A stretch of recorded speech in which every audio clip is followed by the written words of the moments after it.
새누리당 이 대표가 제시한 국정감사 복귀를 거부했습니다. 국회 파행 장기화되고 이정현 대표와 정세균 의장 대치도 계속되고 있습니다. 김영란법 시행 첫날 법 위반인지 문의가 쏟아지고 고급 식당가는 직격탄을 맞았습니다. 신동빈 롯데 회장과 김영준 부장검사, 오늘 밤 구속 여부가 결정됩니다. 일부 주방세제에 가습기 살균제 성분이 포함됐습니다. 전문가와 유해성 여부를 진단합니다. 부녀자 9명을 살해한 사형수 정두영이 교도소에서 사다리를 만들어 탈옥에 거의 성공할 뻔했습니다. 송기석 의원이 친인척 보좌질 파동엔 물러났던 형님의 처남을 다시 고용했습니다. 수요일 저녁 뉴스 쇼판 시작합니다. 새누리당이 국정감사 보이콧을 계속 유지하기로 했습니다. 이정현 새누리당 대표가 국정감사 복귀를 제안했지만 정진석 원내대표를 비롯한 대다수 의원들이 이에 반대했습니다. 오늘 이 문제로 의원총회가 열려서 약 3시간가량 격론이 벌어졌는데 이 대표의 뜻과는 다른 결과가 나왔습니다. 국회 취재기자 연결해 상황 알아보겠습니다. 이유경 기자, 이 대표는 국감에 복귀하자고 했는데 왜 의원총회에서 이를 거부한 겁니까? 네, 새누리당은 약 3시간 동안의 의원총회 끝에 다수결로 내일 국정감사에 복귀하지 않기로 했습니다. 이정현 대표가 정세균 국회의장의 사퇴를 두고 단식 투쟁을 벌이고 있는 상황에서 대우를 흐트릴 수 없다는 이유에서입니다. 릴레이 1인 시위, 국감 보이콧, 정의장 비판 광고 등 대야 투쟁 수위를 높이고 있는 상황에서 국정감사 복귀는 시기상 적절치 않다는 겁니다. 이정현 당대표의 충정은 10분 이해합니다만 우리 대다수 의원님들 여기서 국감 복귀할 수 없다.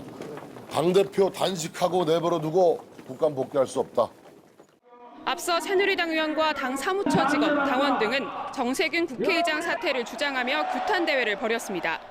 날치기 의회 독재, 맨입 정세균은 사퇴하라!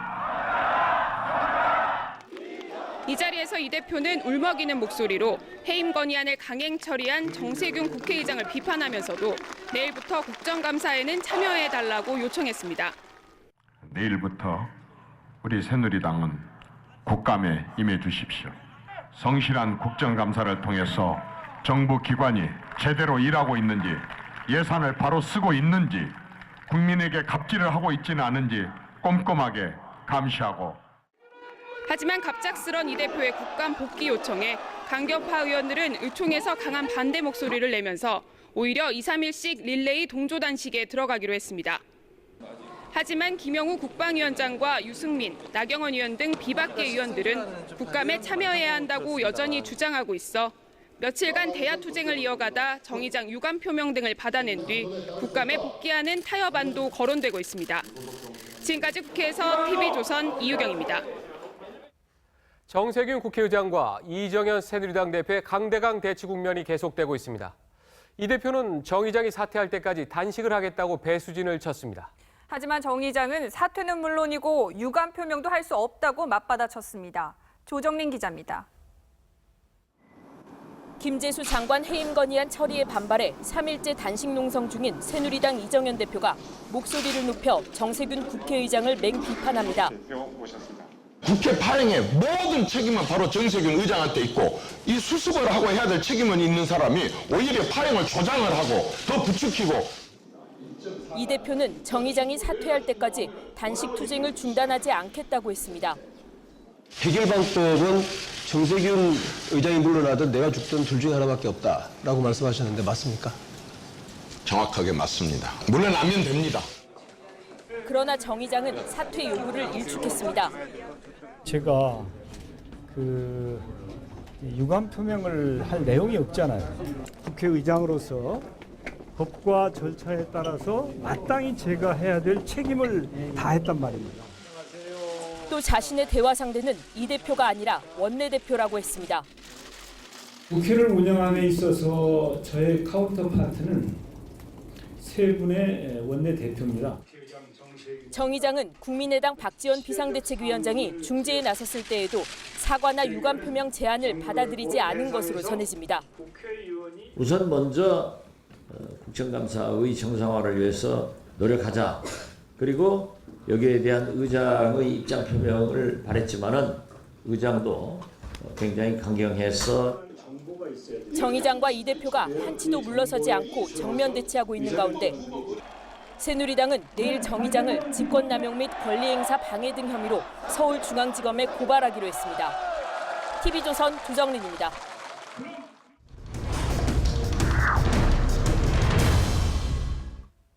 오늘은 사실 9.28 서울 수복 66주년입니다. 역사적으로 중요한 의미가 있는 날인데 이 서울 수복을 기념하기보다는 온통 김영란법 얘기뿐이었습니다. 김영란 전 국민권익위원장의 이름을 딴 부정청탁 및 금품수수금지법, 일명 김영란법이 오늘부터 시행됐습니다. 권익위 신고센터에는 평소보다 3배 넘는 문의 전화가 빗발쳤고 경찰서에는 다소 황당한 신고도 접수됐습니다. 이다솜 기자입니다. 점심시간이지만 전화벨 소리가 쉴 새 없이 울립니다. 감사합니다. 부패신고센터 문학입니다. 김영란법 시행 첫날 이곳 권익위 신고센터에는 평소보다 약 3배가량 많은 문의 전화가 걸려왔습니다. 결혼식 하객들에게 비싼 식사를 줘도 되는지부터 식사비는 3만 원으로 규정하고 있지만 하객들에게 5만 원짜리 식사를 제공하는 것은 사회 상규에 따라 가지고 현재 예외 조항으로 유치원과 어린이집은 김영란법 적용 대상인지 등을 묻는 일반 시민들의 전화가 대부분이었습니다. 공공기관이나 기업들은 김영란법이 국회를 통과한 지난 3월부터 권익위를 찾아 문의를 마쳤고 오늘부터는 적발 1호 불명예를 피하기 위해 내부 감찰반까지 운영했습니다. 10월, 11월, 12월 석 달 동안 우리 감찰팀이 별도로 감찰 활동을 할 예정이에요. 식당들은 손님도 줄었는데 신고 보상금을 노리는 람파라치까지 몰려들까 경계합니다. 걱정은 되지. 왜냐면 단가도 그린 데다가 또 손님들 수준을 피해 입으면 안 되잖아요. 김영란 TF를 꾸린 경찰도 신고 접수 상황에 촉각을 기울였습니다. 하지만 몸을 사리는 분위기 탓인지 대학생이 교수에게 캔커피를 줬다는 익명의 신고 한 건만 112로 들어왔습니다. 경찰은 증거를 첨부한 서면 신고에 대해서만 수사하고 무차별적인 신고는 무고로 처벌될 수 있다고 밝혔습니다. TV조선 이다솜입니다. 김영란법 시행 첫날 예상했던 대로 고급 식당에는 한파가 몰아쳤습니다. 네, 평소 직장인들의 저녁 회식으로 붐비던 현장에 김지아 기자가 나가 있습니다. 김지아 기자, 어제와는 분위기가 많이 다릅니까? 저는 지금 서울시청 뒤 먹자골목에 나와 있습니다. 평소 이 시간이면 저녁 회식을 하러 나온 직장인들이 길게 줄을 늘어서는 곳인데요. 김영란법이 시행된 오늘부터는 보시는 것처럼 거리가 한산합니다. 매출의 절반이 법인카드 고객들이었던 한우 고깃집들은 예약이 절반 이하로 뚝 끊겼습니다. 항상 만석이 되는데 3분의 1이 확 줄어버렸어요. 추위를 지켜보는데 수입 고기를 해야 되지 않을까. 일부 예약자들은 이름을 가명으로 하는 등 각별히 신경을 쓰는 분위기입니다. 일식당과 이탈리안 식당 등 양식당, 한우나 보거처럼 단가가 높은 메뉴를 팔던 식당들은 업종 변경이나 폐업까지 고민하고 있습니다. 고급 호텔들은 자존심을 꺾고 이전에 없던 3만 원 이하 메뉴를 경쟁적으로 내놓고 있습니다. 메뉴에 대해서도 가짓수가 많은 것보다는 가성비가 좋은 3만 원대 이하 메뉴에 대해서 예약 문의가 많이 늘었습니다. 반면 오늘 유난히 붐빈 곳도 있습니다. 국회, 정부 서울청사 등 관공서와 대기업 구내식당은 어느 때보다 북적였습니다. 일단 몸을 사리자는 분위기가 확산되면서 반사이익을 보고 있습니다. 김영란법 시행으로 찬바람이 불기 시작한 외식업계. 생존을 위한 몸부림을 치고 있습니다. TV조선 김자입니다. 김영란법 시행이 제대로 되면 결혼과 장례문화도 바뀔 거라는 전망이 나오고 있습니다. 관련 업계에는 비상이 걸렸지만 이를 계기로 과도한 부의금, 축의금이나 허례의식이 사라지기를 바라는 분위기도 만들어지고 있습니다. 차수로 기자입니다. 꽃시장은 결혼식 같은 행사가 몰리는 요즘이 최고 성수기입니다. 하지만 상인들의 표정은 어둡습니다. 10만 원짜리 시켰다가 안 되겠네요. 5만 원짜리 이하로 해달라고 그러면 축의금과 화환을 합해 10만 원이 넘으면 김영란법에 걸리는 탓입니다. 김영란법 시행으로 직격탄을 맞은 화해 판매장은 법 시행 첫날부터 한산한 모습입니다. 받아주면 되는데 뭐해라 귀찮으니까 일찍 그런 것을 안 받아버려버린 거예요. 결혼식을 한 달 앞두고도 누구를 부를지 말지 하객 입장에선 축의금이나 화환을 어떻게 해야 할지 고민입니다. 관계 기관 분들이나 또 민원인 분들께는 축의금이나 화환 같은 부분에 대해서는 좀 일일이 설명을 드리고 있습니다. 명절과 행사 때마다 관행처럼 주고받던 상품권도 김영란법에 꼼짝없이 걸립니다.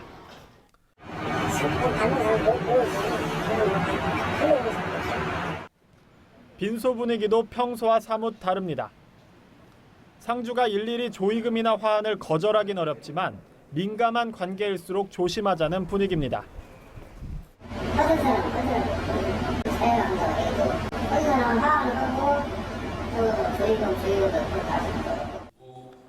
김영란법 시행으로 체면에 치우친 혼례 장례 문화가 바뀔 조짐이 벌써부터 보이기 시작했습니다. TV조선 차순우입니다. 김영란법 실시로 기업도 비상이 걸렸습니다. 앞으로 한 달간 공직자와의 식사 약속을 모두 취소시킨 것도 있습니다. 일을 하려면 사람을 만나야 되는데 할 수 있는 게 별로 없다. 이런 푸념도 나옵니다. 김하림 기자입니다. 오늘 삼성전자의 임직원 대상 교육 영상입니다. 기업 직원이 커피를 사자 공무원이 법 위반이라며 손사래를 칩니다. 3,000원을 더하면 3만 원 이상이잖아요. 부정청탁금지법 위반. 대외 관리를 맡는 부서는 첫 시범 케이스가 될까 봐 11월까지 아예 약속을 잡지 않고 있습니다. 작은 사안도 법무팀에 일일이 문의해 확인해 봤습니다.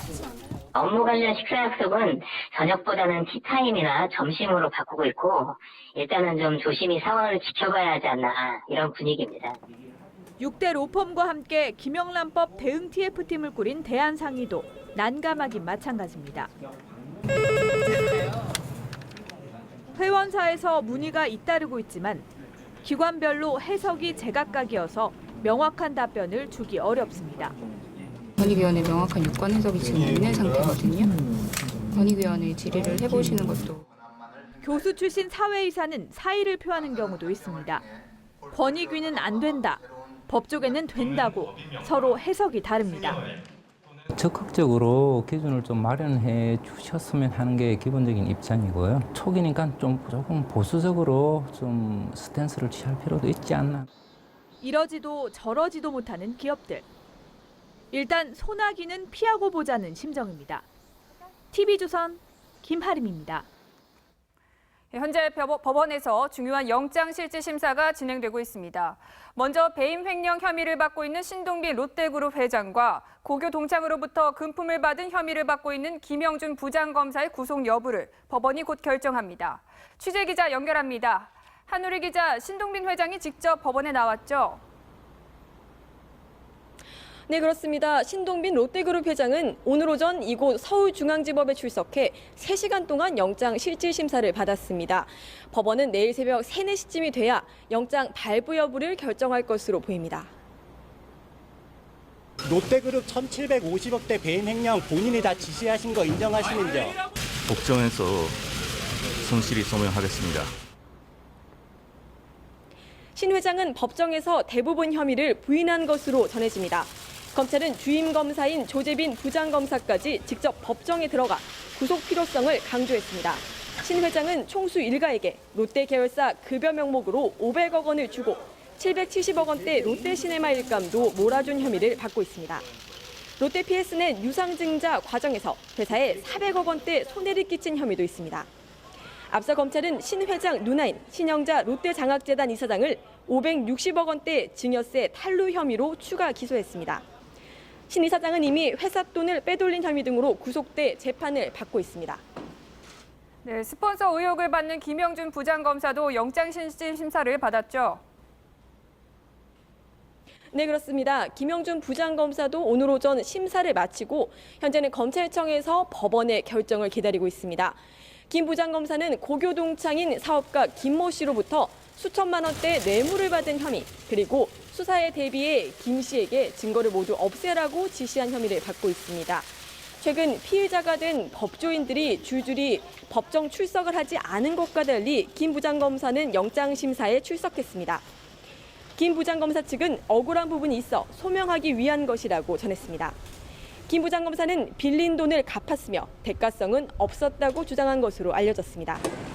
김 부장검사에 대한 영장이 발부되면 올해 현직 검사가 구속되는 경우만 진경준 전 검사장에 이어 두 번째입니다. 지금까지 서울중앙지법에서 TV조선 한울입니다. 대구 실종 아동 류정민 군이 결국 낙동강에서 숨진 채 발견됐습니다. 어머니와 누나에 이어 류군마저 숨지면서 가족 사망 사건 수사는 미궁에 빠질 가능성이 높아 보입니다. 이심철 기자입니다. 오늘 오전 11시 40분쯤 대구 달성구 낙동 강변에서 어린아이의 시신이 발견됐습니다. 지난 15일 어머니와 함께 대구 수성구 범물동 집을 나선 지 13일 만입니다. 실종된 유군으로 추정되는 어린이 시신은 이곳 낙동강 사문진교에서 2km 떨어진 하류 쪽에서 발견됐습니다. 지난 20일 유군의 어머니 조모 씨가 숨진 채 발견됐던 지점에서 상류로 10km 정도 떨어진 곳입니다. 밝은색 상의와 모자 등 류군의 마지막 모습과 일치합니다. 류군은 집안에 내가 죽거든 십자수 색종이 적기책을 가난한 사람들에게 나누어 주세요라는 유서를 남기고 사라졌습니다. 경찰은 사인을 가리기 위해 류군의 시신을 부검하기로 했습니다. 부패가 심하여 얼굴을 알아볼 수 없을 정도입니다. 부검을 해서 사인을 밝힌 후에 추가 수사를 하도록 하겠습니다. 류군의 어머니와 누나 모두 유서가 없고 휴대전화 통화 기록에서도 별다른 단서가 나오지 않은 상황. 류군 가족 사망 사건 수사는 미궁으로 빠져들고 있습니다. TV조선 이심철입니다. 미성년 자녀를 대학에 보낼 때까지 꾹 참다가 자녀가 다 자란 뒤에 이혼하는 사례가 증가하고 있습니다. 자녀를 한창 양육하는 시기에 이혼 비율은 줄고 있습니다. 주원진 기자입니다. 결혼 22년 차였던 공무원 여성 A씨는 지난해 12월 서울 가정법원에 이혼 소장을 제출했습니다. A씨는 5년 전 회사원 남편 B씨가 퇴직한 후 둘 사이의 다툼이 심해지자 이혼을 생각했지만 그동안 참아왔습니다. 하지만 딸의 대학 합격 발표가 난 며칠 뒤 곧바로 이혼 소송을 제기했습니다. 딸의 양육만은 책임져야 한다는 책임감 때문이었습니다. 이처럼 자녀가 성년으로 성장한 뒤 이혼하는 가정이 크게 증가하고 있습니다. 2016 사법연감을 보면 전체 이혼 가정 가운데 미성년 자녀가 없는 부부의 이혼 비율은 2012년 47.1%에서 지난해에는 51.3%로 높아졌습니다. 자녀가 성장한 것으로 추정되는 결혼 20년 차 이상 이혼, 즉 황혼 부부의 비율도 2012년 24.8%에서 지난해 29.9%로 늘었습니다.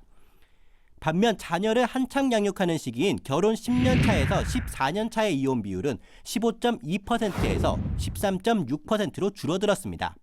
어머니 입장에서는 이혼을 함으로써 그 양육비가 줄게 되거나 아니면 아버지 입장에서는 그 아이를 키우면서 또 직장 생활을 해야 되는 어려움이 있습니다. 지난해 가장 많았던 이혼 사유는 성격 차이로 46.2%를 차지했고 경제 문제도 11.1%를 차지했습니다. TV조선 주원진입니다. 희대의 연쇄 살인마 정두영. 이 살인범 관련 뉴스를 전하게 될 줄은 정말 몰랐습니다. 1999년 영남 지역에서 시민 9명을 잔인하게 살해한 사형수 정두영이 대전교도소에서 탈옥을 시도했던 사실이 뒤늦게 알려졌습니다. 이호진 기자입니다. 내 안에 악마가 있었던 모양이라는 말을 남긴 희대의 연쇄살인마 정두영. 부산과 경남에서 무고한 시민 9명을 잔인하게 살해하고 10명에게 중상을 입힌 혐의로 지난 2000년 사형 선고를 받고 대전교도소에서 복역하고 있었습니다. 그런 정두영이 지난달 8일 오전 7시 탈옥을 시도했습니다. 작업장에서 스테인리스 앵글을 모아 만든 4m의 사다리를 이용했습니다. 대전교도소는 3중 구조의 담장이 있는데 사다리로 1차 철조망 담장을 넘고 동작 감지 센서가 설치된 2차 담벼락까지 넘었습니다. 하지만 3차 콘크리트 담장을 통과하려다 감지기 소리를 듣고 출동한 교도관들에게 붙잡혔습니다. 탈옥을 시도한 정두영은 제 뒤로 보이는 5m 높이의 마지막 담장에 가로막혔습니다. 자칫 탈옥에 성공할 수 있었던 순간이었습니다. 경감들이 바로 올려가지고 거기에 직원들 출동시켜서 바로 체포한 겁니다. 예. 시민들은 경악했습니다. 좀 생각만 해도 끔찍한 것 같아요. 만약에 그게 탈옥이 성공했으면 밖에 밤에 못 돌아갈 것 같아요. 정두영은 현재 독방에 수감 중입니다. 대전교도소는 관계자들을 엄중 처벌할 방침입니다. TV조선 이호진입니다. 아들뻘인 20대 아파트 경비원을 때리고 얼굴을 담뱃불로 지진 50대 남성이 경찰에 붙잡혔습니다. 주먹까지 휘두르면서 하찮은 경비라며 막말도 했습니다. 오선열 기자입니다. 아파트 지하 주차장에서 쪼그려 있는 한 남성. 다가온 경비원을 향해 갑자기 손찌검을 합니다. 지난 19일 새벽 0시 5분쯤 큰 소리로 전화통화를 하며 담배를 피우고 있던 아파트 주민 53살 이모 씨. 경비원 24살 차모 씨가 조용히 할 것을 요구하자 차 씨 얼굴을 담뱃불로 지졌습니다. 하나, 둘, 세 번 여기를 지지셨거든요. 도대체 나한테 왜 이런 일이 벌어지냐 그런 생각도 했고. 보안업체 직원인 차 씨는 경비 영역을 맺은 이 아파트 주차장에서 야간 수차를 돌고 있었습니다. 술에 취한 이 씨는 차 씨에게 하찮은 경비라며 막말도 퍼부었습니다. 아파트 입주민들도 황당할 뿐입니다. 그렇게 하면 안 되는 거 아니에요? 어쩔 때 보면 좀 안쓰러울 때가 있어요. 경비원 씨한테 그렇게 하는 거 보면은. 아파트 입주민의 경비원에 대한 도를 넘는 갑질 횡포가 끊이지 않고 있습니다. TV조선 오선열입니다. 수억 원을 호가하는 고급 외제차로 인천공항 고속도로를 시속 220km로 달린 폭죽 일당이 적발됐습니다. 이들 중엔 부모에게서 대학 입학 선물로 슈퍼카를 받은 철부지 금수저들도 있었습니다. 강석 기자입니다. 승용차 5대가 빠르게 코너를 돌아 두 줄로 나란히 달립니다. 깜빡이는 전조등을 신호로 속도를 높이더니 시속 222km의 빠른 속도로 폭주합니다. 정해진 구간에 누가 먼저 덤나겨루는 일명 롤링 레이싱입니다. 경찰이 지난 7월 말 신공항 고속도로에서 수억 원짜리 슈퍼카를 몰고 불법 난폭 운전을 일삼은 34살 명모 씨 등 6명을 붙잡았습니다. 차 5대도 모두 압수했습니다. 국내 2대밖에 없는 8억 원짜리 람보르기니입니다. 3초 안에 시속 100km에 도달하는 슈퍼카입니다. 2억 원 상당의 BMW i8과 1억 4천만 원이 넘는 포르쉐 박스터 등 이들이 끌고 다닌 차 5대를 합치면 13억 원이 넘습니다. 경찰 조사 결과 일당 중 3명은 부모에게 차를 받은 일명 금수저였습니다. 대학에 합격했다고 부모님이 차를 구입해서 운행한 사람이 있습니다. 경찰은 앞으로는 불법 레이싱을 단 한 차례만 해도 차량을 압수할 계획입니다. TV조선 강석입니다. 배터리 폭발 사고로 판매가 중단됐던 삼성 갤럭시 노트 7의 판매가 오늘부터 재개됐습니다. 이용자들 사이에선 불안감이 아직 남아있는 게 사실인데요. 이런 상황에서 이번엔 삼성전자 로고를 새긴 가짜 휴대폰 배터리 등을 10억 원어치 넘게 판 일당이 붙잡혔습니다. 최수용 기자입니다. 전자상가에서 휴대전화 판매점을 운영하던 33살 정모 씨는 올 초부터 중국에서 휴대전화 부속품을 들여왔습니다. 갤럭시 S4, 노트2 같은 삼성 스마트폰 12종의 배터리부터 충전기 등 이른바 짝퉁들이었습니다. 이게 정품 배터리고 이건 중국산 모조품입니다. 보시는 것처럼 크기도 같고 제조사도 선명하게 찍혀 있어 외관상으로는 구별이 거의 불가능합니다. 이런 물건들을 정 씨는 도매상 49살 강모 씨를 통해 중국 휴대전화 매장에 시세보다 60% 이상 싸게 팔았습니다. 단속을 피하기 위해 중국 SNS를 이용 물건을 국내로 반입하고 매장에서 현장 판매를 원칙으로 거래를 하였습니다. 최근 6개월 동안 판매량은 6만 개, 번 돈은 12억 원에 가깝습니다. 또 걸려서 다 처분하고 다 물건 뺏기고 영업을 안 하는 상태고요. 그래서 폐업을 한 거고요. 문제는 이미 유통된 모조품이 사고를 일으킬 수 있다는 점입니다.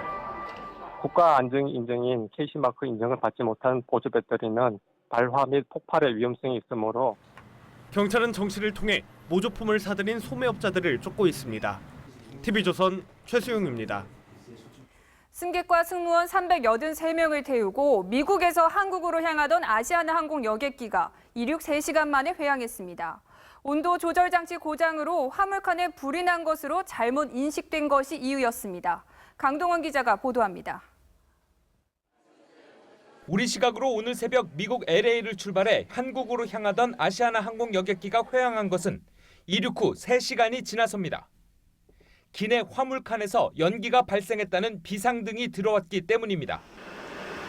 해당 항공기 기종은 아시아나가 보유한 가장 크고 최신 기종인 A380입니다. 당시 승무원 25명과 승객 358명이 타고 있었고 불안에 떨었던 승객들은 현재 LA 공항 내에 대기 중입니다. 승객들에게는 편의를 위해서 기내 담요라든지 생수, 식사를 지원하고 있고요. 해당 항공기는 경보등이 들어오자마자 매뉴얼대로 상공에서 소화 조치를 취했고 LA 공항에서 짐을 다 내리고 화물칸을 정밀 조사했습니다. 조사 결과 원인은 화물칸 온도 조절 장치의 오작동이었습니다. 이 비행기는 우리 시간 오늘 자정쯤 다시 떠나 승객들은 인천공항에 내일 낮 12시 55분쯤 도착할 예정입니다. 이는 애초 계획보다 19시간가량 지연되는 겁니다. TV조선 강동원입니다. 지난 26일 동해상에서 추락한 해군 린스 헬기에 탑승했던 승무원 3명의 시신이 모두 인양됐습니다. 시신은 수심 1000m 바다 밑에 가라앉아 있었는데요. 수중 무인 탐사기가 있어 수습이 가능했습니다. 안영영 기자입니다. 동해상에서 추락한 링스 헬기를 수색하던 해군 함정들. 조종사 김모 대위에 이어 오늘 아침 부조종사 박모 대위와 조작사 황모 중사의 시신을 인양했습니다. 시신은 모두 수심 1030m 해저에 가라앉은 헬기 동체 주변에서 발견됐습니다. 해군은 수습한 시신을 국군 수도병원에 안치했고 연결식은 다음 달 2일 해군장으로 엄수됩니다. 해군이 시신 수습에 동원한 것은 수상 구조함인 통영함의 무인 수중 탐사기, 카메라와 로봇팔, 절단기로 무장하고 있는데 수심 3000m까지 내려가 250kg의 물체를 인양할 수 있습니다. 해군은 지난 2월에도 북한의 장거리 미사일 광명성의 잔해를 수중 무인 탐사기를 동원해 인양했습니다. 하지만 사고 헬기 동체를 끌어올리기는 역부족입니다. 해군은 사고 직후 링스 헬기 20여 대의 운행을 중단시키고 동체를 수거할 수 있는 다양한 방법을 검토하고 있습니다. 하지만 수심이 깊은 데다 고난도 기술이 필요해 동체 인양까지는 상당한 시간이 걸릴 전망입니다. TV조선 안형령입니다. 미국의 북한 돈줄 제기가 전방위적으로 이뤄지고 있습니다. 홍샹그룹의 칼을 빼든 데 이어 북한을 국제금융거래망에서 퇴출시키기에 나섰습니다. 이미지 기자입니다. 미국이 북한의 모든 국제금융 거래를 차단하겠다고 밝혔습니다. 미 하원 청문회에 출석한 데니얼 러셀 미 국무부 차관보는 이란에 대해 취했던 것처럼 북한을 국제은행 간 통신협회 국제금융거래망에서 배제하기 위해 유럽연합 등과 협의하고 있다고 밝혔습니다.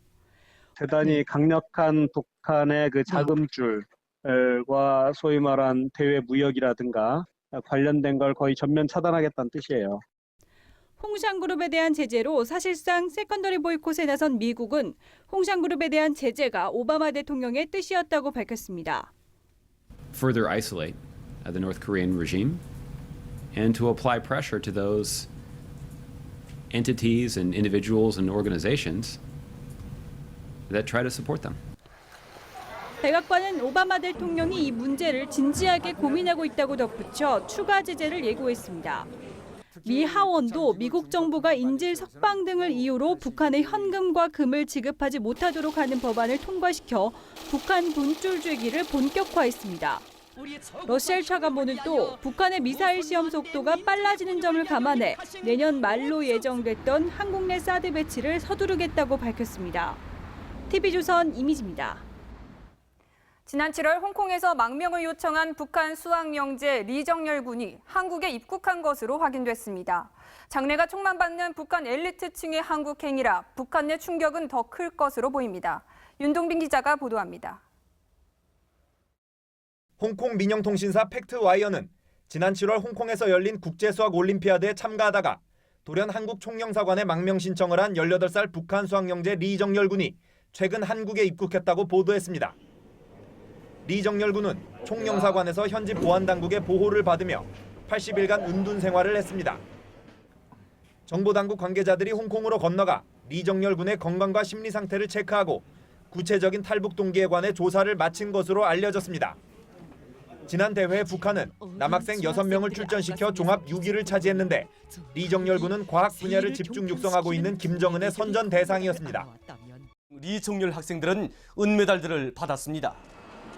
오스트리아 빈에서 국제원자력기구 IAEA 총회에 참석하고 있는 김홍균 한반도 평화교섭 본부장은 북한이 핵무장의 마지막 단계에 와 있다고 말했습니다. 비약상 관련 대표적인 국제기구인 IAEA에서도 강력한 대북 메시지를 김 본부장은 또 북한의 광적인 무모함과 집착을 감안할 때 다음 핵실험도 예상보다 훨씬 빨리 일어날 수 있을 것이라고 경고했습니다. TV조선 윤동빈입니다. 철도와 지하철 노조의 파업 이틀째. 정부와 사측은 이번 파업을 불법으로 규정하고 노조원 900여 명을 직위 해제했습니다. 하지만 노조 측은 성과 연봉제 폐지 때까지 파업을 계속하겠다며 강경 노선을 유지하고 있습니다. 윤창기 기자입니다. 의왕 물류기지. 화물 열차들이 줄지어 멈춰서 있습니다. 컨테이너도 한 켠에 그냥 쌓여만 있습니다. 화물 열차 운행률은 여전히 30%대. 10대 중 7대가 멈춰서 있습니다. 며칠 내로 산업 현장의 시멘트 수급에 차질이 우려됩니다. 물류 부분에 가장 큰 피해가 발생하고 있습니다. 철도의 수송을 좀 더 늘리는 방안도 강구토록 하겠습니다. 정부는 이번 파업을 불법으로 규정했습니다. 부산 지하철은 노조원 800여 명 전원을, 포레일은 노조 간부 100명을 직위 해제했습니다. 노조원의 복귀도 25명으로 조금씩 늘고 있습니다.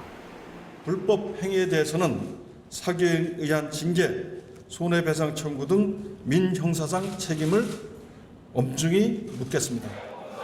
노조는 서울 여의도에서 대규모 집회를 열고 강력 반발했습니다. 철도 노조는 성과 연봉제를 조건으로 한 파업은 불법이 아니라는 입장입니다. 법률 전문가도 모시고 공고 토론을 하자 그러면 합법인지 불법인지 제안을 했고요. 시민 불편과 기업들의 고통이 가중되는 가운데 정부와 노조 간 갈등의 골이 점점 더 깊어지고 있습니다. TV조선 윤창기입니다.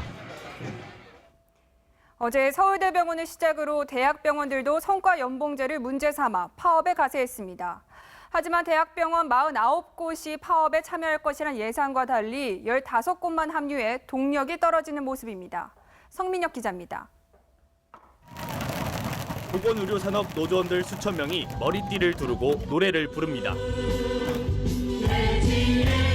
머리대에 참가한 보건의료노조 소속 조합원들은 성과연봉제에 반대한다는 목소리를 높였습니다. 서울대 병원에 이어 파업에 합류한 병원은 모두 15곳, 전국 5곳의 보훈병원과 근로복지공단 직영병원 10곳입니다. 당초 파업이 예상됐던 49곳 가운데 3분의 1 정도만 가세하면서 파업 동력은 크게 줄어들었습니다.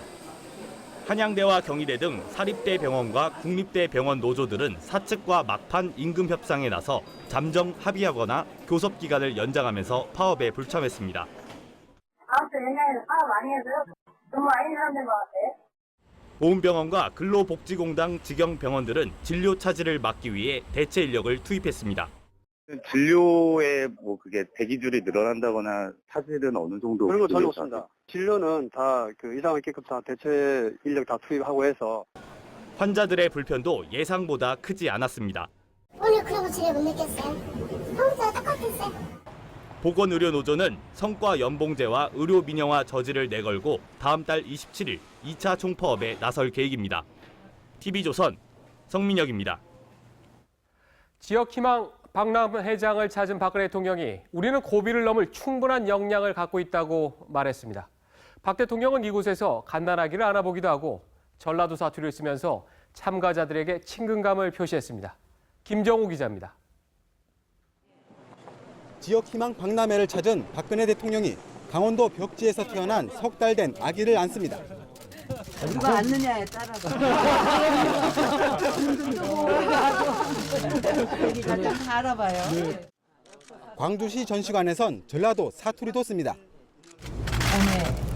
집이 낯짝이 쪼까 반반하여. 이거는 뜻이 뭐예요? 보고 잡고 죽었단게. 스마트 제품은 도깨비 방망이로 비유합니다. 도깨비 방망이가 바로 스마트다. 오늘날에는 그런 말 했듯이. 원격 의료 혜택을 받은 GP 근무 장병에겐 국군의 날 격려 메시지를 보냅니다. 결연한 의지를 가지고 국방 나라를 지켜주고 있기 때문에 국민들이 이런 엄중한 위기 상황에서도 안심하고 상업에 잘 종사하고 있습니다.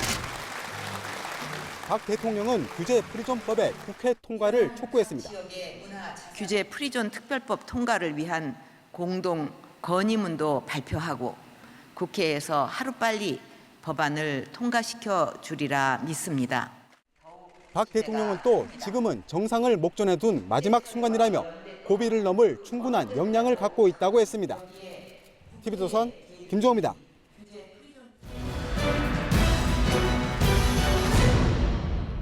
지난 6월이죠. TV조선이 서영교 의원의 친인척 보좌진 채용 사실을 단독 보도했습니다. 여야는 이를 계기로 국회의원 가족의 보좌진 채용을 금지했습니다. 하지만 불과 2달도 지나지 않아 면직 처리했던 친인척을 다시 채용한 사례가 확인됐습니다. 김보건 기자가 단독 보도합니다. 국민의당 송기석 의원은 형의 처남인 A씨를 7급 상당 수행비서로 채용했다가 친인척 채용 논란이 일자 지난 7월 4일 면직시켰습니다. 하지만 송 의원은 지난 1일 A씨를 다시 같은 직에 채용한 것으로 확인됐습니다. 송 의원은 A 비서가 친인척에 해당하지 않아 다시 임용했다고 했습니다. 저희 당 윤리규범 이렇게 마련을 했는데 거기에 이제 그 민법상 친인척으로 이렇게 이제 규정이 됐습니다. 그 규정에 비춰보면 문제가 안 돼서 규정에 따르면 본인 기준으로 8촌 이내, 부인 기준으론 4촌 이내가 친인척입니다. 하지만 송 의원은 지난 7월에는 A 비서가 법적 친인척은 아니지만 국민의 눈높이에 맞추겠다며 면직시켰습니다. 결국 친인척 채용 논란이 잦아들자 규정을 앞세워 슬그머니 입장을 바꾼 겁니다. 국회 정치발전특별위원회가 추진 중인 친인척 보좌진 채용 금지 규정도 논란입니다. 친인척이라도 심사를 거쳐 경력과 능력이 검증되면 채용할 수 있도록 예외 규정을 두는 방안이 검토되고 있습니다. 말로는 국회 개혁을 외치면서 실제로는 친인척 채용기를 열어놓는 것 아니냐는 비판이 나옵니다. TV조선 김보건입니다.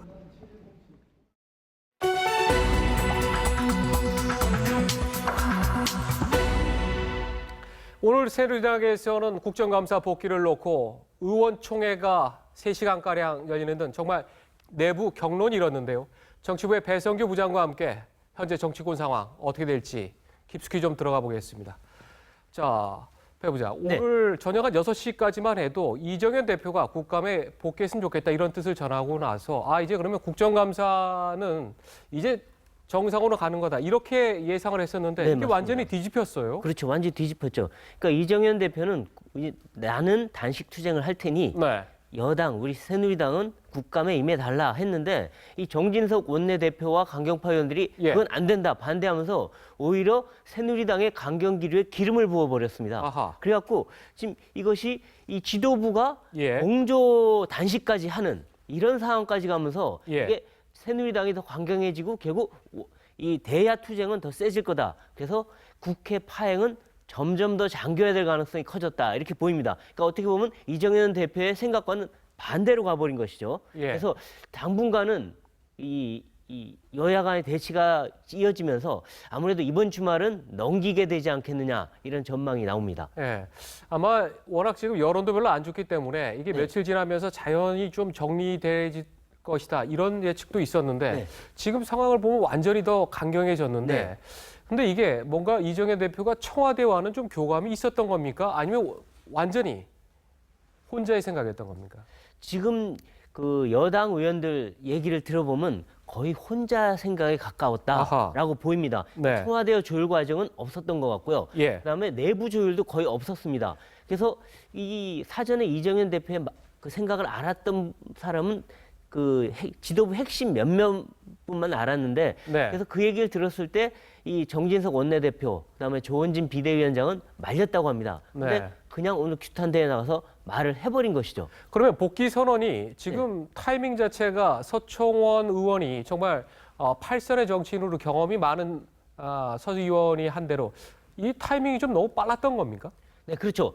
왜냐하면 지금 새누리당이 온 네. 당력을 동원해서 1인 시위, 그다음에 비판 광고, 네. 규탄 대회, 상경 시위 다 하고 있는 이 마당에 예. 갑자기 회군을 해버리니까 싸우려고 나갔는데 네. 칼도 뽑기 전에 회군하니 이게 타이밍이 안 맞다. 그러니까 최소한 하루 이틀은 더 투쟁하고 뭔가 대화 압박을 한 이후에 예. 뭔가 뭐 정세균 의장의 사과든 뭐든 받아내고 나서 회군을 해야 되는데 네. 너무 빨랐다. 그래서 이것이 의총에 가서 뒤집혀버린 거 아니냐 이런 얘기가 나오는 거죠. 네, 상황이 더 참 심각해졌는데 네. 그런데 지금 정세균 국회의장 같은 경우에는 뭔가 박지원 국민의당 원내대표 같은 경우가 좀 중재를 해서 네. 적절하게 좀 유감 표명을 하면 네. 또 이정현 대표도 마지못해서 물러나는 형태로 뭔가 전국이 이렇게 좀 정리되는 그런 시나리오를 좀 생각을 했던 모양인데 네. 그런데 정세균 국회의장 지금 보면은 내가 왜 사과하느냐, 그렇죠. 유감 표명은 나 못하겠다, 내가 뭘 잘못했냐 지금 이런 입장이죠. 그렇죠. 지금 두 사람이 어떻게 보면 마주보고 달리는 열차와 같은 관계입니다. 정말 네. 서로 한치도 물러서지 않겠다. 이 자존심 싸움인데 이게 그래서 이 잘못하면 이게 정말 두 사람 중에 한 명 정말 쓰러지는 거 아니냐 이런 네. 얘기도 얘기도 나옵니다. 그래서 지금 뭐 이정현 대표 보면 내가 죽든지 정 의장이 물러나든지 아니 사생 결단을 내자는 거고 정세균 의장 내가 뭐 잘못한 게 있어 이런 식의 거든요. 그러다 보면 야 이러다 정말 네. 완전히 정면 충돌하는 거 아니냐는 전망도 있지만 이 정치는 생물입니다. 그래서 네. 아마도 이 야당에서도 뭐 박지원, 우상호 원내대표가 나서서 아마 정세균 의장을 설득하는 모양새 어느 정도 시간이 지나면 취할 것이고 여당 내에서도 이러다 사람 쓰러지면 안 되니까 네. 투박들이 나설 겁니다. 그러면 아무래도 이번 주말 지나 다음 주 정도 되면 결국 정세균 주말을 의장이 결국 지나면서 결국 지나면 시간이 좀 지나면서 쿠킹이 되고 나면 결국 정세균 의장이 사과까지는 아니더라도 그에 준하는 유감 표명 같은 걸 하고 자기 맨입 발언 같은 거 있지 않습니까? 네. 그러면 이제 이정현 대표도 언제까지 뭐 투사처럼 할 겁니까? 결국에는 물러나는 모양새를 가지 않을까 하는 예상이 나오는데 근데 이번처럼 예상치 못한 또 이런 돌발 변수가 나오면 정말 이정현 대표가 쓰러져서 병원에 실려가는 최악의 네. 상황도 배제는 할 수 없을 것 같습니다. 오늘 어때요? 오늘 청와대 정무수석실도 이정현 대표의 이 갑작스런 이 발언으로 인해서 상당히 바쁘겠다는데 청와대 기류는 어떻습니까? 네, 청와대도 이정현 대표 발언은 예상치 못했던 것 같습니다. 그래서 이 발언이 나오니까 이게 도대체 진위가 뭐냐? 이게 네. 굉장히 진위 파악하고 그다음에 또 이정현 대표한테 아마 또 물어봤겠죠. 그러면서 뭔가 친박들 핵심들 간에 뭔가 조율 과정이 있으면서 결국 당론으로 뒤집었는데 청와대로서는 아니 지금 이게 국감이 별로 이렇게 맞득지도 않은 상황 그리고 김재수 장관 해임 건의안도 맞득치 않은 상황에서 갑자기 회군하는 모양새 안 맞다. 그래서 아마도 뒤늦게 조율에 들어갔던 게 아닌가 싶습니다. 네. 국정감사 얘기 하나만 좀 하고 할까요? 인사혁신처가 이석수 특별 감찰관이 사퇴하고 난 후에 그리고 이제 부속된 직원들이죠. 특별감찰관 보호하고 담당관들에게 퇴직 통보를 했어요. 그래서 지금 야당에서는 청문회 못 나오게 하기 위한 조치다. 지금 이렇게 반발하고 있는데 이거 사실이 지금 어떻게 된 겁니까? 네, 이게 좀 복잡한데요. 그러니까 지금 청와대나 정부 입장은 그렇습니다. 특감이 사퇴했으니 당연히 특감보나 다른 사람도 사퇴해야 된다. 그래서 이 시행령상에 보면 특별감찰관 시행령에 보면 이 임기가 만료되면 특별감찰관은 물론이고 관 보호 담당자 다 물러나게 돼 있다. 이건 물러나는 게 맞다 하는데 이 야당에선 이게 임기 만료가 아니지 않느냐. 그냥 자진 사퇴한 거 사표 수리한 거니까 이건 거기에 해당되지 않는다. 근데 이렇게 사퇴시킨 거는 국정감사에 불려나와서 뭔가 K스포츠재단이나 미르재단에 대한 얘기 또 우병우 수석에 대한 의혹에 대한 얘기를 하게 하는가 봐 그거를 막기 위해서 한 거다 이런 주장을 하는데요. 거기다 또 한 가지는 지금 설사 사퇴를 한다 하더라도 지금 특별감찰관법 시행령에 보면 업무 인수인계를 위해서 특별감찰관 보는 한 달 정도 더 근무할 수 있게 돼 있습니다. 근데 이거를 안 하게 한 거다. 이렇게 주장을 하고 있는 거죠. 근데 어쨌든 간에 지금 뭐 사퇴 통보가 돼 있고 여당도 증인 선택이 찬성할 리가 없기 때문에 뭐 특감보 증인 출석은 사실상 힘들어진 거 아니냐 이렇게 보입니다. 전략 싸움에서 야당이 약간 밀렸다는 그런 생각이 좀 그런 생각도 듭니다. 알겠습니다. 오늘 여기까지 듣겠습니다. 네. 자, 수고했습니다. 고맙습니다. 다음 소식입니다. 치약에 이어서 이번에는 식기세척제에도 가습기 살균제에 함유됐던 위험 성분이 들어간 것으로 밝혀졌습니다. 하루가 멀다 하고 나오는 독성 물질 소식에 소비자들은 이제 공포감까지 느끼고 있습니다. 박상현 기자입니다. 대형마트의 주방 세제 코너. 주부들이 세제용품 뒷면에 성분 표시를 꼼꼼히 살펴봅니다. 치약에 이어 식기세척제에서도 가습기 살균제인 CMIT와 MIT가 포함됐다는 소식 때문입니다. 자세히 좀 설명서 보고 아무래도 구입하게 되죠. 예, 저래처럼 그냥 무지막지하게 사는 게 아니고 좀 세밀하게 보고 작은 글씨도 열심히 보고. 가정주부들도 설거지할 때마다 불안감을 떨칠 수 없습니다. 그릇을 씻는 세제인데 안 좋은 물질이 들어있다니 걱정이 많아요. 이것이 가족들 입에 들어갈 수 있는 것인데.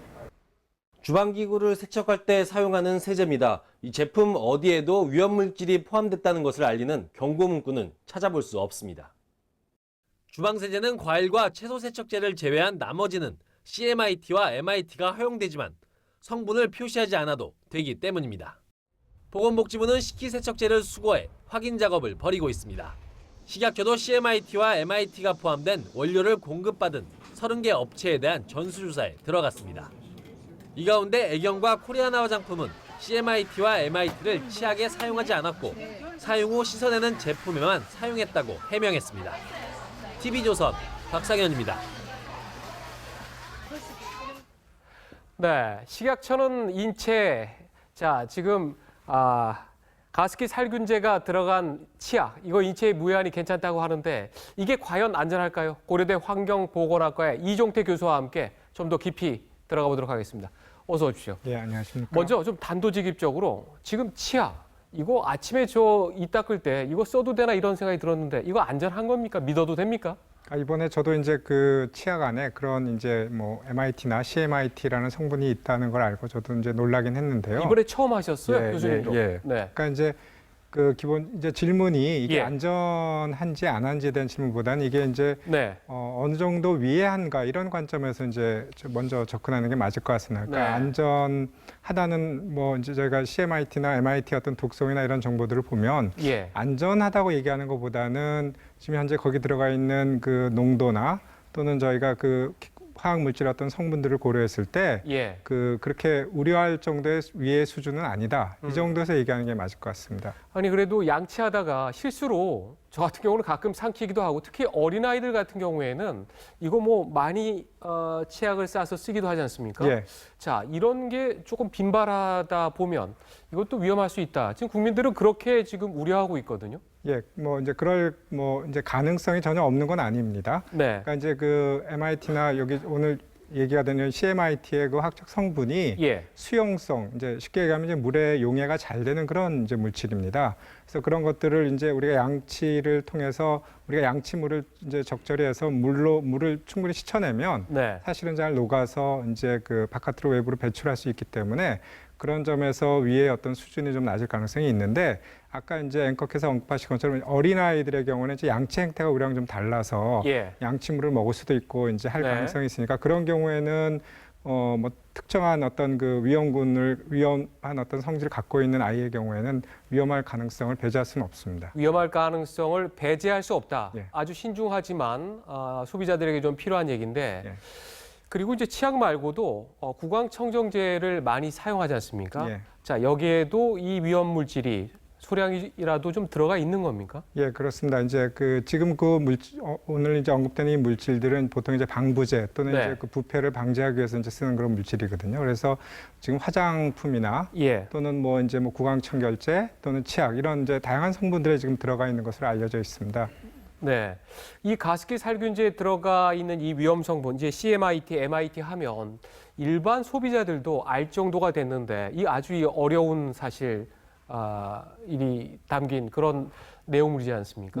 그런데 이걸 어떻습니까? 그게 그렇게 성능이 좋은 겁니까? 이것 말고 조금 소비자들이 안전하게 쓸 수 있는 그런 성분은 이건 없는 겁니까? 그러니까 이제 그 제품을 만드는 입장에서는 이제 적은 양으로 이제 그 부패를 방지하는 그런 효과를 충분히 얻는 게 이제 좋은 이제 그 원료겠죠. 네. 그런 점에서 아마 이제 MIT나 CMIT는 이제 효과가 입증된 것으로 알려져 있습니다. 그렇기 때문에 아마 이제 그걸 쓰려고 하는데요. 네. 사실은 지금 이제 이런 위해 논란이 있는 경우에는 이제 기본적으로 위해성이 적은, 상대적으로 적은, 또 이제 우리가 차제에는 중장기적으로는 그런 물질을 사용하지 않으면 좋겠으나 어쨌든 예. 당분간에 그런 이제 뭐 상황이 안 된다, 여의치 않는다면 상대적으로 그 위해성이 적은 또는 유해성이 적은 그런 물질들로 대체하는 게 맞고 현재 그런 제품들이 있는 것으로 알고 있습니다. 네. 공학적으로 볼 때 이거를 그 대체할 만한 조금 안전한 그런 물질은 아직까지 개발되거나 그렇지는 않은 상태인가요? 그러니까 여러 이제 그 같은 효과를 내는 여러 가지 물질들이 있습니다. 근데 네. 이제 상대적으로 안전성이 있는 그런 물질들이 지금 개발된 것들이 있어서 네. 그런 것들로 이제 대체하면 될 것 같습니다. 이미 지금 치약에서도 지금 3가지 성분을 지금 국가에서는 관리하고 있는데 예. 그리고 요 지금 오늘 언급하는 MIT나 CMIT는 네. 금지 물품으로 되어 있는데도 불구하고 지금 사용했다는 거 아닙니까? 그래서 예. 그런 점에서 문제가 되고 있는 것이죠. 네. 아니 지금 공학자의 입장에서 아모레퍼시픽 같은 경우에는 치약 같은 원료에 이런 CMIT라든가 MIT 가습기 살균제에 들어갔던 이 위험 성분이 들어간 걸 몰랐다라고 하는데 자 이게 가능한 얘기입니까? 글쎄요, 뭐 제가 이제 판매자 입장이라면 당연히 네. 이제 제조사로부터 그런 물건을 받을 때 네. 그 제품의 어떤 위해성에 대한 그 확인을 하기 위해서라도 저는 이제 알아볼 것 같습니다. 이제 예. 그런 점에서 그 당연히 그 이제 판매처는 이제 위해 정보 또는 안전한지에 대한 정보들을 갖고 있어야 될 것 같은데 또는 뭐 일어나서는 안 됐지만 지금 같은 이런 사회적 사태가 있을 때 네. 판매처에서 그런 적절한 그 정보를 이제 제공해야 되는데 그런 걸 준비하기 위해서라도 이제 그런 정보들을 이제 확인했어야 되는데 예. 그것을 하지 않았다는 거는 이제 그 뭐 무심했거나 또는 어쩌면 지금 알고 있음에도 불구하고 이제 사회적 이런 부담 때문에 네. 그런 부분을 지금 이제 감추고 있는 게 아닌가 뭐 이렇게 뭐 추정할 수 있겠습니다. 어떻습니까? 이번 사태에 대해서 식약처가 대응하는 걸 보면 사실 저를 포함해서 많은 소비자들이 이거 참 믿기는 어렵다라는 게 이게 중론인데 직접 공학자 입장에서는 어떻습니까? 사실은 지금까지 이제 이런 얘기들을 할 때는 저희가 이제 올바른 정보들을 오랜 시간을 두고 이제 그 우리 시민단체들과 또는 네. 뭐 이제 전문가들이 이렇게 논의를 하고 그런 과정에서 이제 결정이 이루어지고 이런 제품 사용 허가 같은 것들이 이루어져야 되는데 그런 과정이 전혀 없었습니다. 이제 그런 네. 과정에서 갑자기 이런 위해 성분이 이제 이렇게 나왔기 때문에 네. 문제가 되고 있어서 차제 이런 정부에서는 위해 홍보 또 예. 위해 그 이제 커뮤니케이션을 위한 그런 장치들을 좀 마련할 필요가 있다고 생각합니다. 네. 지금 그런 장치를 만들어야 된다고 하셨는데 조금 더 구체적으로 어떤 시스템이 돼야지만 우리 소비자들이 조금 더 안심할 수가 있겠습니까? 그러니까 지금 현재 우리나라에는 이런 위해 물질 또는 위해 가능한 화학 물질들의 어떤 유해성이나 위해성을 평가하는 독립적 기관이 없습니다. 아하. 각 부처별로 독립적 지금 기관이 따로 없다. 있어서 네. 그 독립적 기관에서 평가를 합리적이고 투명하게 이루어지고 그것을 각 부처에서 그 정보들을 교류해서 네. 그 부처에 맞는 관리안을 마련하는 이런 시스템들이 이루어지고 식약처 말고 그런 기관이 필요하다는 말씀이시죠? 예, 맞습니다. 예. 네. 그리고 식약처 이외에 이제 독립적인 위해성 평가 기관이 필요하다 이렇게 말씀드릴 수 있겠습니다. 네, 알겠습니다. 이 소중한 정보 오늘 주셔서 고맙습니다. 오늘 여기까지 듣겠습니다. 예. 고맙습니다.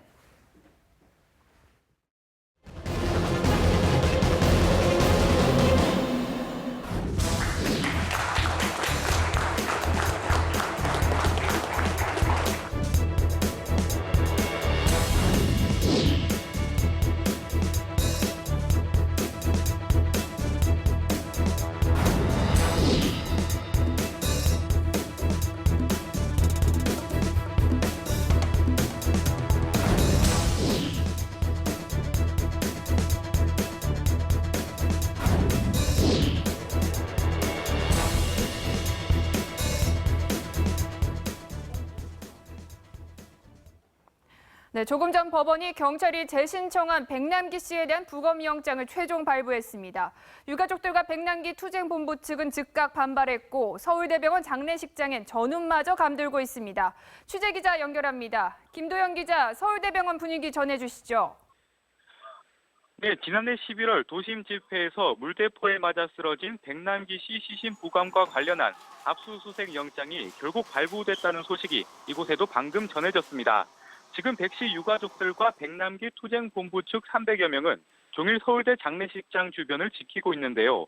영장을 집행하기 위한 경찰 병력 투입이 예상되면서 대규모 충돌이 우려되고 있습니다. 앞서 법원은 지난 26일 한 차례 백 씨에 대한 구검영장을 기각했습니다. 하지만 검경이 사인을 명확히 규명하기 위해 필요하다며 영장을 재차 신청하자 결국 영장을 발부했습니다. 법원은 부검 장소와 방법에 관하여 유족의 의사를 듣고 유족 및 유족이 원하는 사람을 부검에 참여할 수 있도록 하고 그리고 부검 과정 영상을 촬영할 것 등의 조건을 지켜야 한다고 밝혔습니다. 이에 경찰은 대거 인력을 동원하더라도 오늘 안에 영장을 집행할 계획입니다. 지금까지 사회부에서 TV조선 김도영입니다. 태풍 매기가 타이완에 이어 중국 본토까지 핥히고 지나가면서 피해가 속출하고 있습니다. 이런 가운데 타이완은 또 다른 태풍이 접근 중이라 비상이 걸렸습니다. 이태영 기자입니다. 냉장고 한 대가 발이라도 달린 것처럼 도로를 따라 움직입니다. 성남 파도는 흰 거품을 뿜으며 방파제를 집어삼킵니다. 붉은 가로수도 거센 바람에 쓰러졌고 도로는 온통 물바다로 변해버렸습니다. 오늘 새벽 태풍 매기가 중국에 상륙했습니다. 시속 118km의 강풍을 동반한 매기는 300mm가 넘는 폭우를 쏟아냈습니다. 푸젠성에서만 147만 가구가 정전됐고 항공기 수백 편이 결항됐습니다. 야자수 잎사귀가 강한 비바람을 못 이기고 한쪽 방향으로 쏠렸습니다. 옥상에 설치된 공사 현장 자재들은 강풍에 날아갑니다. 경찰서도 외벽이 뜯기고 천장이 무너졌습니다. 强风吹袭，于是从屋顶的天花板灌进去，然后风力下压，造成直排台上方的天花板，轻钢架整个塌下来。 태풍 매기가 휩쓸고 간 타이완에선 4명이 숨지고 317명이 다쳤습니다. 타이완 당국은 매기가 올해 최대 규모의 피해를 낸 것으로 집계했습니다. 매기 피해 복구도 하기 전에 타이완엔 또 태풍 비상이 걸렸습니다. 최대 풍속 초당 25m의 중형 태풍 차바가 현재 서태평양에서 타이완으로 접근하고 있습니다. TV조선 이태영입니다.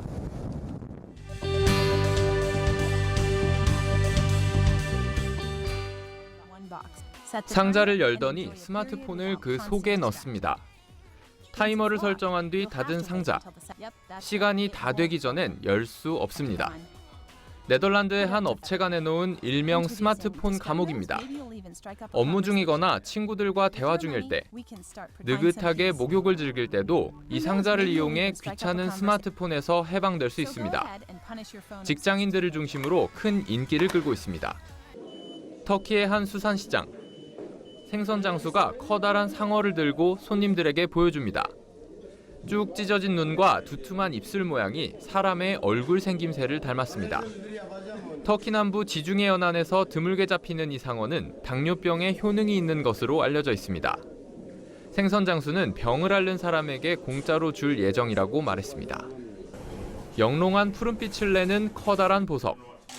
무려 9,381캐럿, 무게만 2kg에 달하는 어마어마한 크기의 블루 토파즈입니다.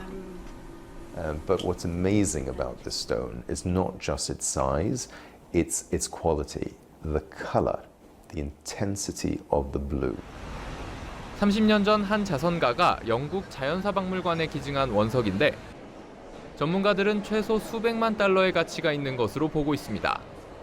박물관 측은 신비로운 광채를 좀 더 많은 사람들과 나누기 위해 최근 일반에 공개했습니다. TV조선 신유만입니다.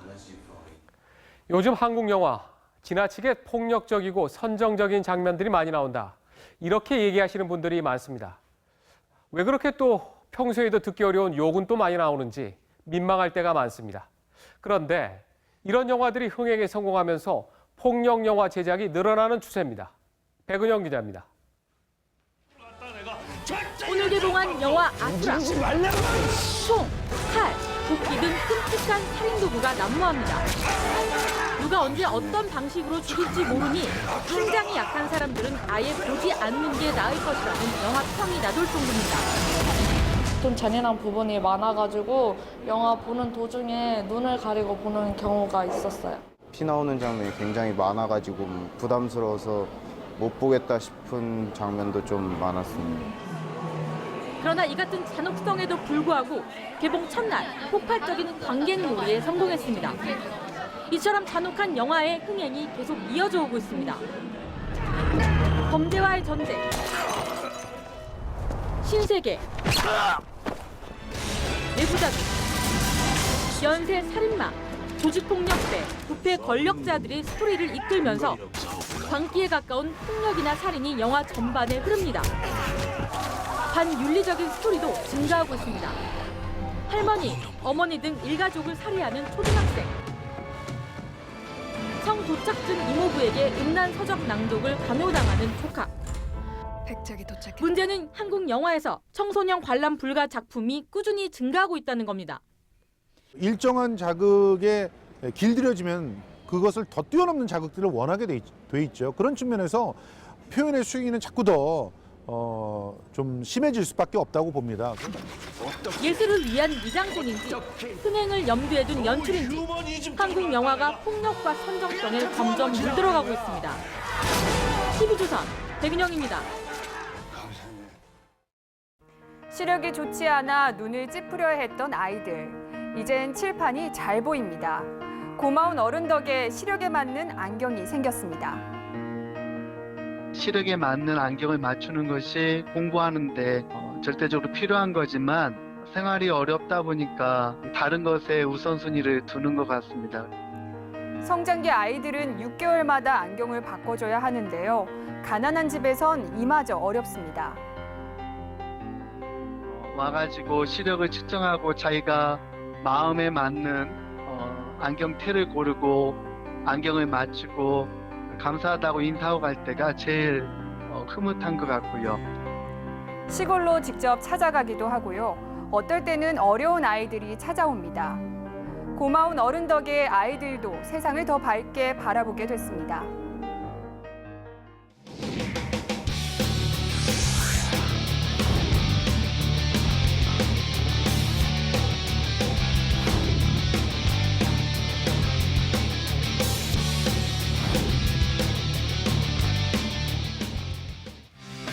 올 시즌 토트넘의 손흥민이 거침없이 달리고 있습니다.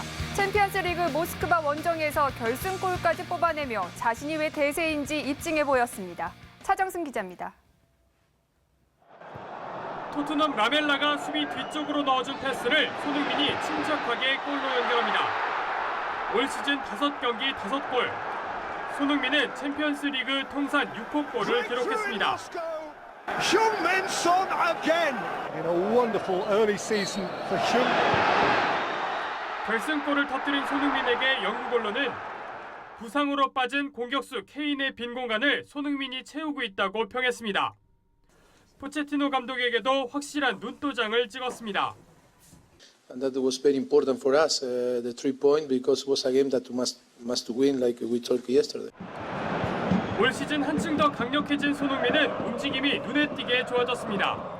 볼을 가지고 있지 않는 오프더볼 상황에서 수비보다 한 발 먼저 뛰며 슈팅 기회를 만들었습니다. 손흥민의 움직임에 토트넘의 침투 패스는 더 활발해졌습니다. 이번 골로 박지성의 한국 선수 챔피언스리그 최다골 기록도 뛰어넘은 손흥민. 다음 달 6일 열리는 월드컵 최종 예선 카타르전에도 기대감을 더했습니다. 레알 마드리드는 호날두가 선제골을 터뜨리며 종횡무진했지만 도르트문트와 2대2로 비기며 나란히 승점 1점씩을 나눠 가졌습니다. TV조선 차정승입니다. 메이저리그 미네소타의 박병호가 첫 시즌을 마치고 오늘 귀국했는데요. 이 부진의 아쉬움을 뒤로하고 내년 시즌 새 출발을 다짐했습니다. 박상준 기자입니다. 박병호의 출발은 눈부셨습니다. 시범 경기부터 화끈한 홈런포를 쏘아올렸고 정규 시즌 세 번째 경기만에 홈런을 터뜨리는 등 4월 한 달 동안 무려 6개의 아치를 그렸습니다. 하지만 5월 중순부터 슬럼프에 빠졌고 7월 초 마이너리그로 내려간 뒤 오른쪽 가운데 손가락 수술로 시즌을 마감했습니다. 제가 생각한 것보다 훨씬 이제 상대들은 강했고 그리고 저는 거기에 적응을 하기 위해서 노력을 했지만 그런 부분이 좀 많이 부족했던 것 같고요. 특히 시속 95마일, 153km 이상 빠른 공에 속절없이 무너졌습니다. 상대의 집중 견제도 부담이었습니다. 기본적인 이제 평균 구속도 다르고 뭐 볼의 움직임이라든지 그래서 새 시즌 도전 과제를 타격폼 수정으로 정했습니다. 관건은 빠른 공에 대한 대처 능력을 키우는 겁니다. 제가 이제 가지고 있던 타격폼에서는 어느 정도 수정은 해야 될 것 같아요. 좀 더 간결하게 해야 힘 있는 투수들을 좀 대처를 할 거라고 생각합니다. 손가락 수술로 시즌을 마친 박병호는 이제 타격폼 수술로 다가올 시즌을 준비합니다. 파워뿐 아니라 정교함도 갖추겠다는 생각입니다. TV조선 박상준입니다. 한국 남자 골프를 이끌고 있는 안병훈과 김경태가 지난달 리우올림픽에 대한 아쉬움을 털어내고 4년 뒤 도쿄올림픽을 겨냥했습니다. 김관 기자입니다. 해외 무대에서도 장타로 유명한 프로골퍼 안병훈. 괴력을 지닌 괴물이라는 조금은 투박한 별명을 털털하게 웃어넘깁니다. 제가 어린 왕자도 아니고 잘생긴 것도 아니고 그러니까 아무거나 쓰셔도 돼요. 선두에 열타 뒤진 공동 11위로 끝낸 지난달 리우올림픽에 대해서는 실력대로 나온 성적이라며 스스로를 냉정하게 평가하면서도 그 아쉬움을 4년 뒤 도쿄올림픽에 대한 기대로 달랬습니다. 나간 것만으로도 이제 영광이죠. 4년 뒤 열릴 올림픽을 향해서 열심히 또 노력해봐야죠. 올 시즌 일본 프로골프 3승을 기록 중인 김경태는 지난 리우올림픽이 더 아쉽습니다. 지카 바이러스 등의 이유로 스스로 참가를 포기했던 만큼 다음 올림픽에 대한 전의를 불태웠습니다. 보면서 많이 아쉬움도 있긴 했지만 또 어차피 제가 내린 결정이고 해서 다음에 또 올림픽 도쿄에서 또 있기 때문에 앞으로 또 준비해서 한국 남자 골프의 쌍두마차 안병훈과 김경태 올림픽이 끝난 지 이제 한 달 남짓이지만 이미 각오만은 4년 뒤 도쿄를 향해 있습니다. TV조선 김관입니다.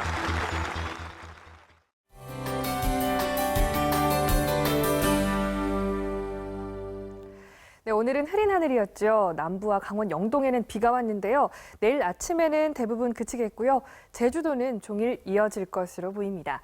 비의 양이 아주 많진 않겠고요. 제주도엔 최고 60mm까지 내리겠습니다. 또 이틀 사이에 가을색이 짙어졌습니다. 이제 낮에도 선선하니까요. 옷차림 신경 쓰셔야겠습니다. 내일 중부지방 오늘보다 구름이 좀 거치겠습니다. 서울의 아침 최저기온은 17도로 시작해 낮 최고기온은 25도까지 오르겠고요. 남부지방 영남 지역은 꽤 서늘하겠는데요. 낮 기온이 21, 2도 선을 보이겠고 호남 지역은 24도 안팎까지 오르겠습니다. 동해안 지역 강원 쪽으로는 아침에 제법 쌀쌀하겠고요. 영남 지역은 바람이 강하게 불겠습니다. 바다의 물결은 오늘보다 점차 낮아지겠습니다. 동해와 남해에서 최고 3m까지 일겠습니다. 이번 주 비 소식이 잦은데요. 모레와 토요일 충청 이남해, 일요일에는 전국적으로 비가 예상되고 있습니다. 날씨였습니다. 우리가 매일 쓰는 치약에 가습기 살균제 원료 성분이 함유돼 있다는 사실은 정말 충격적입니다. 더 큰 문제는 식약처가 이런 사실을 제대로 파악하지 못하고 있다가 뒤늦게 호들갑을 떨고 있으니 한심할 뿐입니다. 어린아이와 임산부의 목숨을 앗아간 가습기 살균제 사태의 교훈, 벌써 잊은 걸까요? 제발 치약이라도 마음 놓고 썼으면 좋겠습니다. 내일도 깊이 있는 뉴스, 명쾌한 분석으로 찾아가겠습니다. 고맙습니다.